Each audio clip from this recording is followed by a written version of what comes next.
So, was it last week we sold Hillside? Yes. So last Monday, we sold one little crack house, one little ugly house, a little sad house that I'd actually put money in to buy. I bought it for $7,000, and we sold it on a lease option for $20,000. And I increased our monthly income, by $400. They pay $400 every single month to live in that house, and they are fixing it. I had a special little stipulation in the contract that said they are going to fix it. Not me. I ain't touching it. I didn't even want to go in over there. It doesn't have any power. I mean, for real, the power cannot be turned on until the electrical gets redone. Seriously. I ain't touching it. You fix it. And when they get done with it, they fix it, it's going to be a $40,000 house? Oh, no, that'll be more than that. Those little houses. So they're going to have money invested in it, but they're going to get a lot more. All right? And I tripled my money.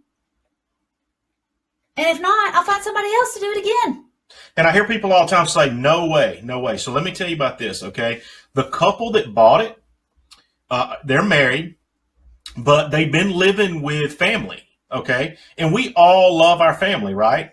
But you ever go to Thanksgiving, and after about 3 or 4 hours, you're driving home, and you're like, man, it sure was good to see everybody, but holy crap, I wouldn't want to do that every day. Bye, y'all. So, I mean, think about, and a lot of people say, well, it wouldn't bother me. I'd love to live with family and stuff like that. And that may be the case, but, it was to the point where they, were ready to move on.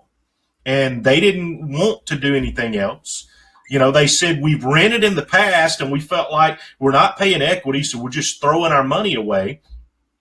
And when we told them that the electrical needed to be redone, they said, no problem. No big deal. Okay? We've got an uncle that's an electrician who's already said that he'll help us. All right? And he'll pull the permits, and he'll get all the real stuff, and he'll order it at wholesale price, and we'll have the electric on in another couple weeks. We'll just camp until then. I wouldn't do that. No. Don't you dare put me in a house with no electricity. Don't you put me in a tent. I don't want to be anywhere with no electricity, no Wi-Fi. There's no running water in this house. None. Well, they've turned the water on now. It's on now. They got a hose. There's no water heater because guess what? No electricity. It is cold water. Don't you dare put me in a situation like that.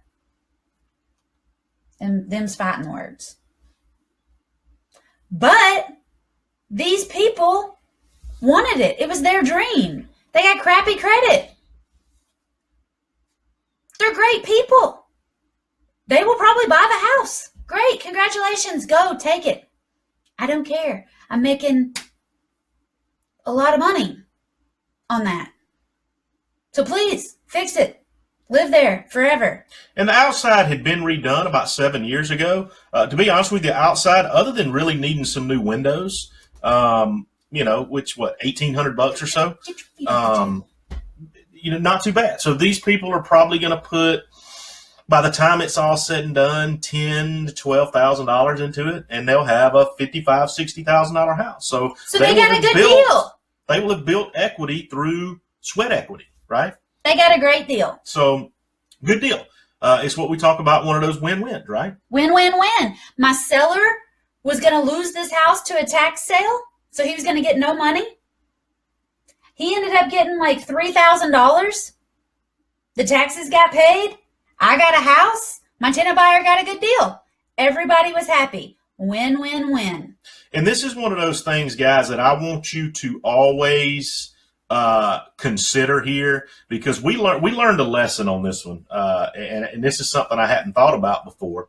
When we first started advertising this house for sale, somebody contacted us, and the guy basically said, basically told Whitney she was a greedy bitch. I mean, that he didn't say it in those words, but that was basically kind of what he said. He goes, "You bought this house for $3 $3,000. No, 5,500 is No, what no, the no. is what the record says. I thought it was less than that. That's what my seller collected was $3,000. But then you had to pay the taxes and stuff on it, yeah, right? and I paid the closing costs. So what the record showed was the 3,000. 5,500. Sure. But anyway, a guy was, when you look at the records and what it was sold for, it doesn't always indicate what that person has in the property, right? And that's something to always keep in mind. And you may have people that are going to point fingers at you. They're going to call you names and stuff, and that's okay, right? I mean, the best thing to that is, I laugh. I actually think it's funny. And I'll tell you this, if you want to really piss somebody off, laugh in their face. Next time somebody flips you off in traffic, look over that is and not start what you told people laughing. in negotiating like a pro. Next time you're in traffic and somebody flips you off, look over and start laughing. I guarantee you they'll be about ready to rip the steering wheel off. People do not like to be laughed at. So try that. I love it. Speaking from the redheaded experience over here. It is when hilarious. you put your foot on that, they bounce. But anyway, all right. So we promised people you would tell them about your house. The deal I did yesterday. Yeah. So we need to get to that. So that was last week. We added $400 to the monthly income. Then yesterday, I had another, and I call these houses crack houses because when you're standing inside of them, you can look out through the cracks in the wall, through the cracks in the floor, through the cracks in the ceiling. Foundation. They're cracked. It's like an egg. It's cracked. Okay? And I started buying these crack houses when I got to Georgia just because I thought it'd be fun. I thought it'd be something different. And I hate these things. So I don't teach you how to buy crack houses because, there's some money in it. There's some fun money in it. There's some, monthly income money in it. But the real money is in the pretty houses. It's in the happy houses. So that's what I teach. I don't teach that. Hold on. We talked on the webinar about AN and how he got a house for free. You did 3 deals and ended up with 2 free houses. So hold on. How? When you say there's money in them, there's money, right? There's real money. You think we should add a bonus for the sad houses now? Well, I'm just saying that sometimes you actually upped AN a little bit. You got 2 houses for free because you made enough off the first one to pay for these other 2. Okay, so I've got 3 little sad houses, and Jason's right. The first one I gave $3,000 for it, but the people gave me $5,000 to move in, so I had $2,000 left over, and they started paying me $300 a month. So I bought the second one with the $2,000 that they gave me, and with their first month's rent. So I had $200 in the second crack house that I bought. And yesterday, I sold it for $200 a month. And y'all, there were people in the Rockstar group and stuff talking about, hey, bonfire material, blah blah blah. Absolutely, and I'm gonna tell you this, guys, the picture is a good picture. It's a really good picture of it. It looks a lot worse in person than it does in that picture. I promise you. It's one of those. So I have $200 in this house. I gave $2,500 for it, but I used $2,000 and 1 month's rent from the first house, so $2,300. I put $200 to it. I have $2,500 in this house. I sold it to this guy yesterday for $10,000 at $200 a month. And I put a stipulation in it because you've seen the picture of it. It's the gray house. It is ugly. It is super ugly. I sold it to him $200 a month until he pays me $10,000 or 4 years, and then he has a little balloon payment. I put a lease option on it. I did not owner finance him the house because if I owner finance it, title transfer his name, I'm not giving him title, okay? And I wrote a special little stipulation in there again because this is another house that has no electricity. It has no running water. It doesn't even have a front door, okay? This dude is camping. And he is thrilled because nobody in his family has ever own their own house. And he's got buddies that live in the neighborhood. He's got buddies that can work on cars. He's got buddies that can do plumbing. He's got buddies that are going to come redo the roof for him. He is ecstatic. I have $2,500 in it. He's going to pay me $200 a month until he gives me 10 grand. And if he pays $200 a month for a year and then leaves, how much is that? 200 times 12? 24. 2,400. If he stays, if he pays me $200 for a year, I am way more than covered on my money. And this second house, I never planned on selling. It is in such bad shape, I never thought anybody would buy it from me. And this guy yesterday said, hey, I'll take it. I'd love it. As a matter of fact, what we talked about doing, a lot of y'all know that, we use a lot of handwritten bandit signs, but occasionally Whitney will put up a big pink sign and, it's got all this, tired landlords, divorcees, blah, blah, blah, blah, all that stuff on it. We were thinking about having one drafted up that says, I bought this house. You can bet your bottom dollar I'll buy yours, right? We're just going to use it for advertising. We're just going to use it for advertising, just to kind of see what happens. We told you, for those of you that were on our webinar and stuff, we like to experiment, right? We like to do a lot of different things. Well, see what and that's works how I and what got doesn't. these houses too, is I wanted to experiment with them before I started teaching it. And one thing, like Jason said, so the first person, I bought that house for $3,000. I sold it to them for $12,000. They gave me $5,000 to move in. They owe me $7,000.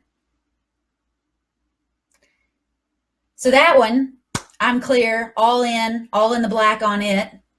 I did not fix it. That one had been on fire. How did you get a lead on this house? Oh, that's a great question.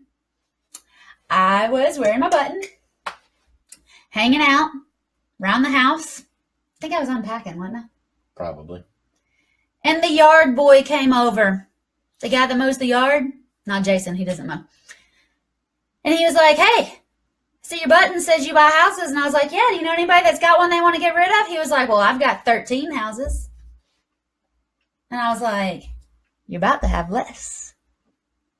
I said, you got any that are empty? You got any you'd like to get rid of? He said, yeah, I got these too. And he gave me the address, and I went and made him an offer, and I ended up buying them. Because somebody else gave me the money to buy both of these.